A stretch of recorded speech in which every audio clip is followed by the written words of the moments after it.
All right, welcome everyone. For those of you joining from our previous session or who were waiting anxiously in the waiting room for this particular session, we're going to wait just a minute or two here. We ran a little over in our last time slot. We want to give everybody a chance to participate in all of the goodness of George's presentation.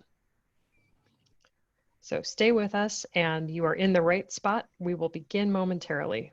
While you're waiting for things to start, I would also encourage you to check out George's webcam and admire all of the memorabilia slash collectible slash, I'm not sure if I want to phrase it as technology anime goodness happening in the background there. There's a lot going on there. And for those of you who are not initiated in that particular space,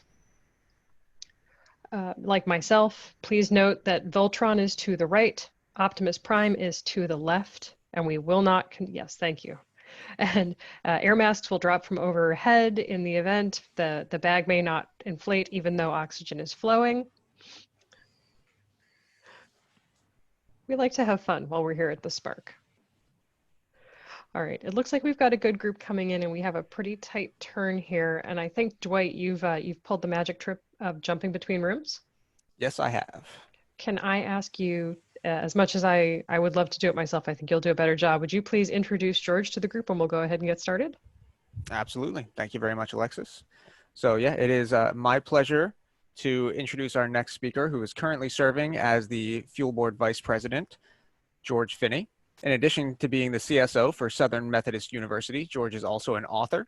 His latest book, as you can see on the screen there, is called Well Aware: Master the 9 Cybersecurity Habits to Protect Your Future. And he'll be covering one of those skills for us today. George? Thank you so much, Dwight. Can you guys hear me? Yes, we can. Sound check. Okay, cool. So I'm so excited to talk to you guys today. If you've attended the other sessions, you'll know kind of the theme for the day is security awareness. And, lots of cybersecurity folks have their particular passion area, the rabbit hole we want to go down. And security awareness really is my passion project. So forgive me, I'm about to step onto my soapbox. You'll note I wrote a book about this. So this is one of the 9 habits. And we'll talk more at the end about the 9 habits. But really, I think in cybersecurity, we all kind of lament the frustrations of security awareness training. And instead, I've kind of focused on, I think, how we can accomplish the most behavior change. And I think that's really through managing habits, as Monique kind of said earlier on in the day. And I think everyone works differently in terms of habits. But right now we're going to focus on skepticism. But first, I'll pause just for a second and tell a story. So I'm going to stop sharing my screen so you can see me. Hopefully you guys can see the webcam. So back in, I'm a real human, by the way. I'm the real George Finney. I know you guys are already using your skepticism muscles to say, is this a deep fake or not? We're not really sure. So we're going to rewind the clock back to 1996. So the CEO of Texas Instruments, his name was Jerry Junkins. And full disclosure, Jerry Junkins has a building named after him at SMU because we're so close to Texas Instruments. Unfortunately, Jerry Junkins, while he was on a business trip in '96, he passed away unexpectedly by a heart attack. And so, very, very tragic. And as you can imagine, typically when a CEO, transition, he retires, there's kind of a successor, there's a process. But there was a kind of a political battle to find out who would succeed him. And, there were different factions. And ultimately, his successor was named a man named Tom Engevus. And Tom had this particular saying, and what he said at the time was, surround yourself with no men, because yes men provide you no value. So he said this kind of to an engineer as he was about to announce to the whole company that he was going to be the new CEO. And I kind of like pause here and imagine the other candidates out there who were in line to be CEO. I imagine a little bit of, they had a lot of yes men around them, and that's maybe why they didn't get the CEO job. Whereas I also use my vivid imagination, and I think that Engibus embraced no men, and maybe that's why he became the CEO. And he was CEO for I think about 8 years, and he increased the stock price of TI by I think something like 500% over that period. So again, I'll say I think skepticism, which is what Engibus is talking about here, sets people up for success. It's hard though, right? If it were easy, everybody would be doing it. I think skepticism takes a lot of work, and so I just want to create the context before we jump into the larger presentation that it's a real challenge to speak truth to power. We all kind of know this and experience this, but there's two sides of that. As a leader, you have to be willing to accept people who challenge your authority or challenge the status quo. At the same time, as employees, as members of a community, we have to not just nod and say what people want to hear sometimes. And there's a fine line that we walk there. We don't want to be perceived as the boy who cried wolf. So, okay, how does this relate to skepticism, and am I ever going to talk about cybersecurity? Yes, so you remember the engineer that Engibus told this before he went on stage to announce that he was his CEO. The engineer's name was John, and his last name is actually John Kindervag. So about 10 years ago, John, who now, again, full disclosure, works for Palo Alto. At the time, he worked as an analyst, as he was the lead analyst for Forrester Research. And so he came up with this concept that you might have heard of. It's called zero trust. So it's a buzzword today. It's what everybody talks about. It's really the philosophy that you ought to be following when you think about security. So it's interesting to note that the competing firm that does analyst stuff starts with a G and ends with an Artner. They made fun of John. Oh, you're the zero trust guy. No, that'll never catch on, right? And so he kind of saw a couple of things. So we'll talk about zero trust for a second in terms of skepticism. There's this concept of the death of the perimeter. John kind of saw that coming. Zero trust really as a philosophy was created about 10 years ago. So we knew it was coming. And John also talks about you trust people, not packets. And we do this thing, it's essentially the anthropomorphization of computers, right? You think in terms of George's computer doing something, or those are George's packets, when that nothing further from the truth, is the case. Really, it's a computer, and we trust George, but we want to make sure it's George that's on the end of that computer and not someone else that maybe is doing something malicious. But it was really that quote, right? It was Engibus saying, you have to focus on no men, right? You have to be willing to step up. So I think in a way we can all follow Kindervag's example on how we follow our careers. But again, zero trust isn't just a network architecture. It's a philosophy. We think of cloud when we think of zero trust, but we also think of third-party vendor management and contracts. I think we can apply all of those zero trust lessons back to everything that we do. But again, there's this fine line that we have to walk when it comes to zero trust, because it's easy to think that, well, zero trust, skepticism, well, does that really mean cynicism? I think to be clear, we can't be cynical when it comes to cybersecurity. We can't, in the cybersecurity industry, we say that people are the weakest link. This is a pet peeve of mine, because people aren't the weakest link. They're probably the largest attack surface. and certainly they make mistakes, but not everyone makes mistakes 100% of the time. I think, so if skepticism and cynicism are synonymous, then we can't have good security. And I'll talk about why. So again, rewinding the clock a little more, we know that you can't lead through fear, right? We know from psychology research that fear is a great motivator if you want to get people not to do things, but you can't use fear to motivate them to do things. You have to use hope. You have to use optimism to get them to see that there's a path forward. With fear, people shut down, and I think again we focus a lot on fear in cybersecurity. Sometimes we sell our products using fear, or projects using fear.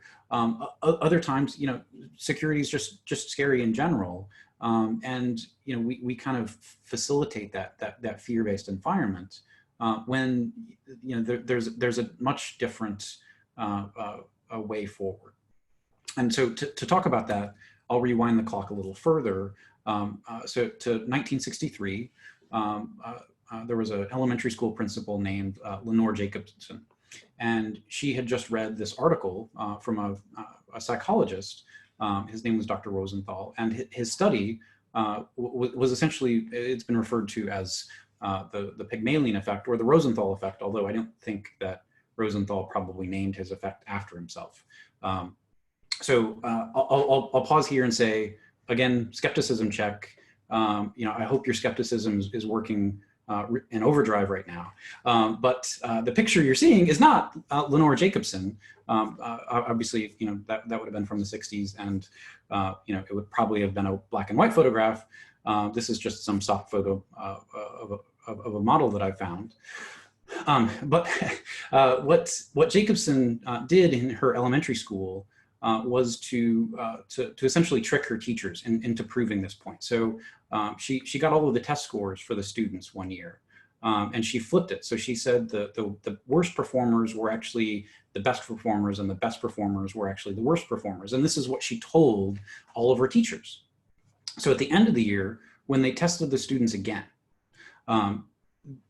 what were in actuality the worst performers, who the teachers had been told were the best performers, had improved at significantly greater rates than any of the other students. They had become, in effect, the best performers, whereas the best performers before had trailed off, right? It was the teachers' belief in their students that made the difference in their students being able to learn at a very basic level. This wasn't technology, this wasn't cybersecurity, but it was an incredible outcome. So going back to cynicism for a second, if we truly accept that people are the weakest link, that they will never be able to do better, then we've already set ourselves up for failure, right? Skepticism and cynicism cannot be synonymous. You can't lead through fear, and I think that's what we're doing when we don't walk that fine line very well and fall victim to the cynicism mindset, whereas what we need to be doing is looking at skepticism. So to understand zero trust, I think we need to understand what the word trust means. And so for a long time, I thought that trust was really a spectrum. So on the one hand, you might have untrust, and on the other hand, you have trust. And in actuality, I don't think it works like a spectrum, right? It's not binary. It's not either trust or untrust.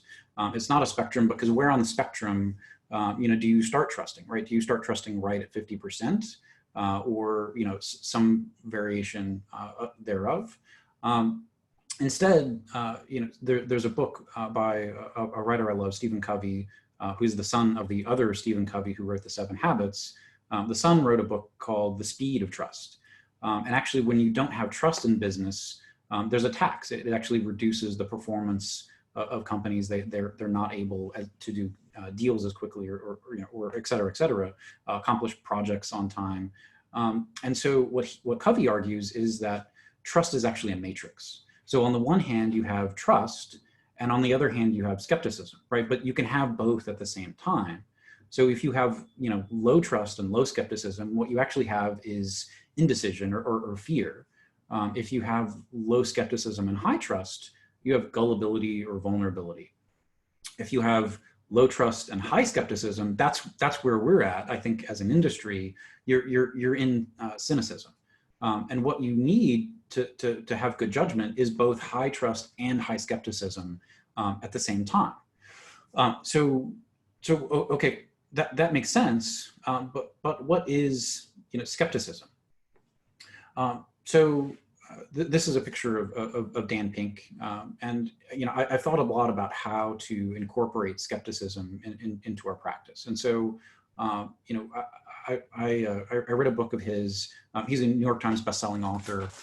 He's written a number of really awesome books. What really inspired me was this book he called "When: The Secret of Perfect Timing."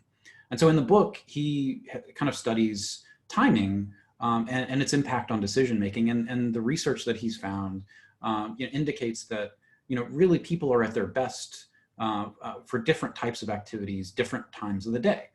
So in the morning, people are very good at analytical skills, at problem solving.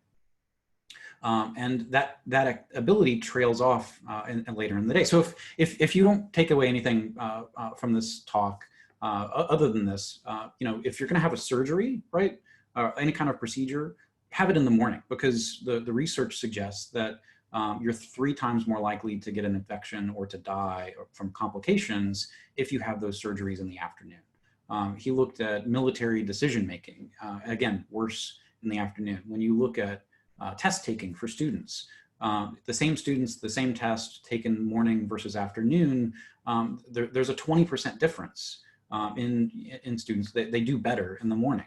And one research study actually suggested that people's performance on analytical based tasks is the difference between the legal limit of alcohol. So again, the difference between your performance in the morning and the afternoon is essentially the difference between being drunk or not. So I thought, okay, cool. Well, maybe there's a way to capture, or measure skepticism in cybersecurity if we follow this. And so what I did, this is the fun part of my job. I get to send simulated phishing messages to my students and faculty and staff. And so over the last 5 or 6 years, I've sent about 20,000 phishing messages. And so what you're seeing on the screen are the results of those phishing campaigns, the successful results, right? The clicks. So obviously this isn't 2,000 or 20,000 responses. This is a subset. But I never had the insight. None of the tools that I used, and I've used multiple tools in different types of campaigns over the years, but none of the tools really expose the time of day, a window that I could easily visualize. So I had to download all of that data and then, kind of use my big data analysis tools, AKA Excel, to look at this. But you can see in the mornings, you're much more likely to be able to recognize that you've got a phishing message and not click on it. Whereas in the afternoons, you're 8 to 10 times more likely, depending on the campaign or what the different tool I ran, to click on one of those links, right? And I think this sends a really interesting message to me because again, we're so frustrated that users keep clicking, but what this tells me is actually in the mornings that they're able to recognize all of those red flags, right? All of the things that we've been teaching them, they see that. It's really in the afternoons where that performance drops off. And so that really aligns with the neuroscience research around people's ability to make decisions. And part of this is really, okay, G.I. Joe, knowing is half the battle. If we can prepare our users to know, well, okay, should they not check email in the afternoon? Maybe that's not acceptable. Can't just take the afternoons off. Maybe you can rearrange your schedule where you are more likely to check email in the morning versus the afternoon. Maybe there are other aspects of culture that you can influence to make a difference. And so to kind of add a little bit of flavor to the slideshow, I also looked at, so I don't just get simulated phishing messages, I get real phishing messages. And we've trained our users to let us know when they get one of those messages.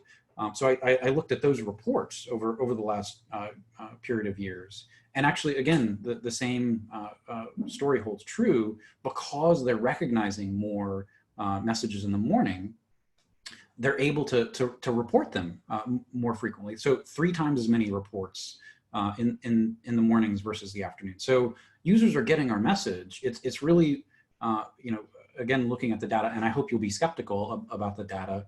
If you have your own simulated phishing campaigns, feel free to reach out to me, and I'd love to kind of correlate and see what you're getting. But this I think prepares us to think about skepticism in a different way. So one of the things that I've done, again, in my research, is to look at, well, how can we better prepare our staff, ourselves, our families, our communities to handle that afternoon slump. And the technique I've developed is called slow down and frown. So you probably heard the advice that, if you smile for 30 seconds, you'll kind of trick your brain into releasing endorphins, and you can actually become happy just by smiling for 30 seconds. And I think you can do the same thing with frowning, right? The same research suggests that you'll be 20 to 30% more skeptical or vigilant if you frown for 30 seconds, right? The same chemicals or different chemicals are released in the brain, and it influences you to be more vigilant because you think that you're in a dangerous environment. So when you look at this slide, just looking at a frown, looking at someone upset, your skepticism right now is actually being boosted. Just because your mirror neurons are firing, right? Mirror neurons are those things that fire when we see someone, fall on a skateboard and hurt themselves. We feel that intimately, and the same thing is happening even when you look at a picture of your frown. So if you don't like frowning, you can look at a picture, but I think we have to find ways, other techniques of tricking ourselves into being more vigilant in the afternoons. And slow down and frown is one of the techniques that you'll find I talk about in the book. So I realized this is kind of a sad picture, right? If you don't know just by looking, this is a picture of the Space Shuttle Challenger. It obviously blew up tragically, and so I realized I started the talk with a little bit of death, and this is kind of a sad story.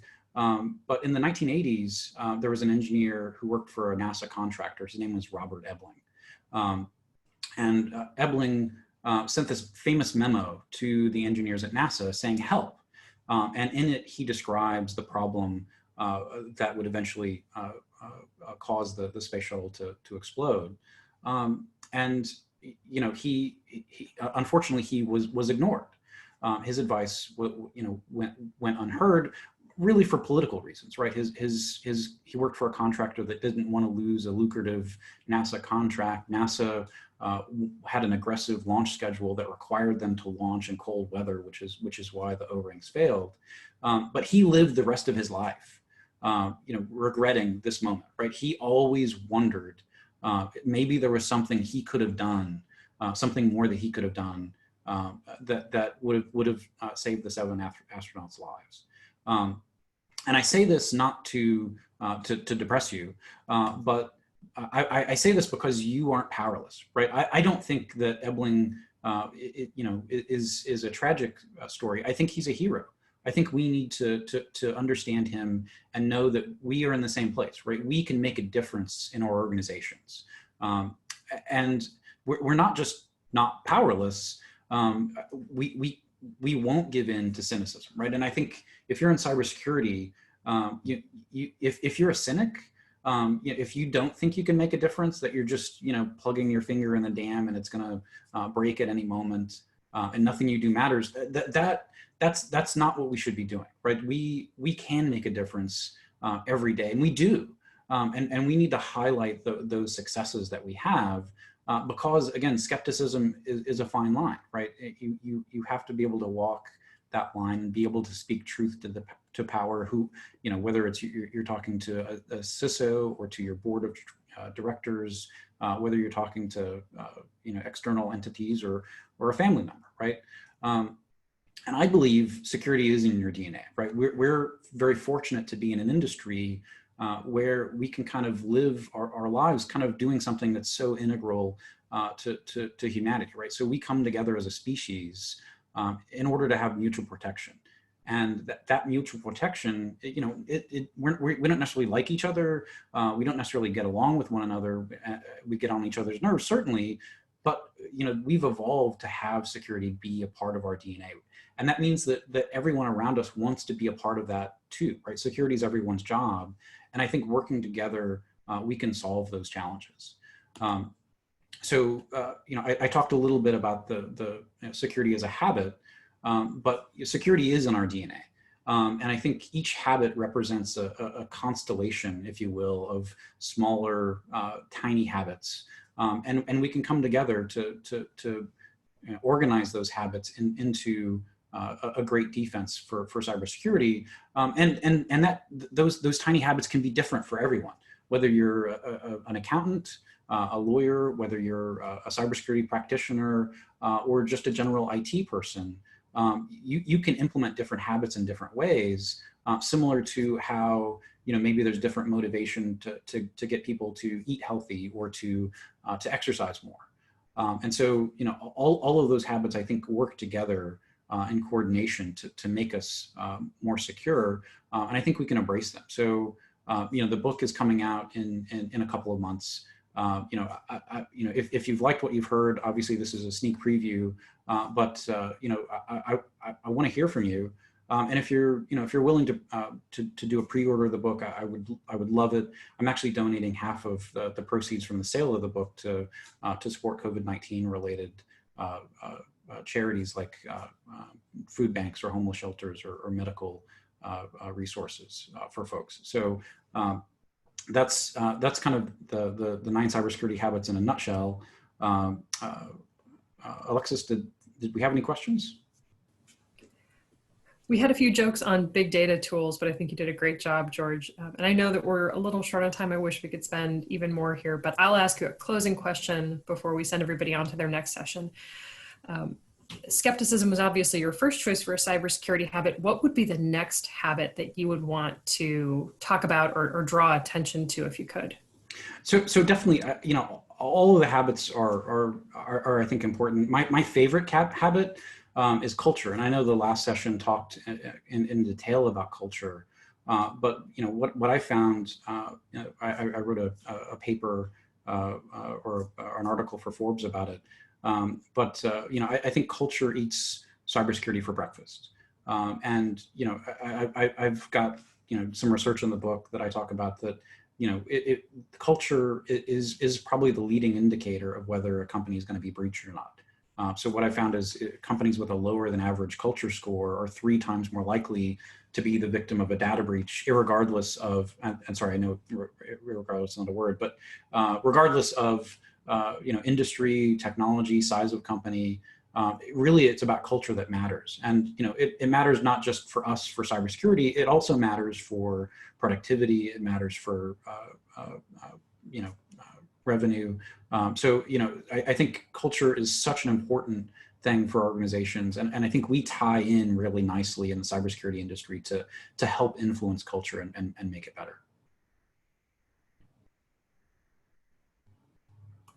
I was going to make the joke that I'm a little skeptical of that statement, but I'll trust you with it. And with that, I know we have to move to our next session, but I'm going to let Dwight give you a proper exit. Thank you. And then we will head to our next session. Dwight? Absolutely. Yeah. Thank you very much, George. That was a great presentation. Very greatly appreciated. And I thank you for your time today. And hopefully we can see, maybe some of the other remaining 8 different habits there in some future presentations. Look forward to it. Yeah, thank you very much. Yeah, we're going to quickly jump to our next session, which is on protecting sensitive data. So head on over to the agenda and you can jump in there.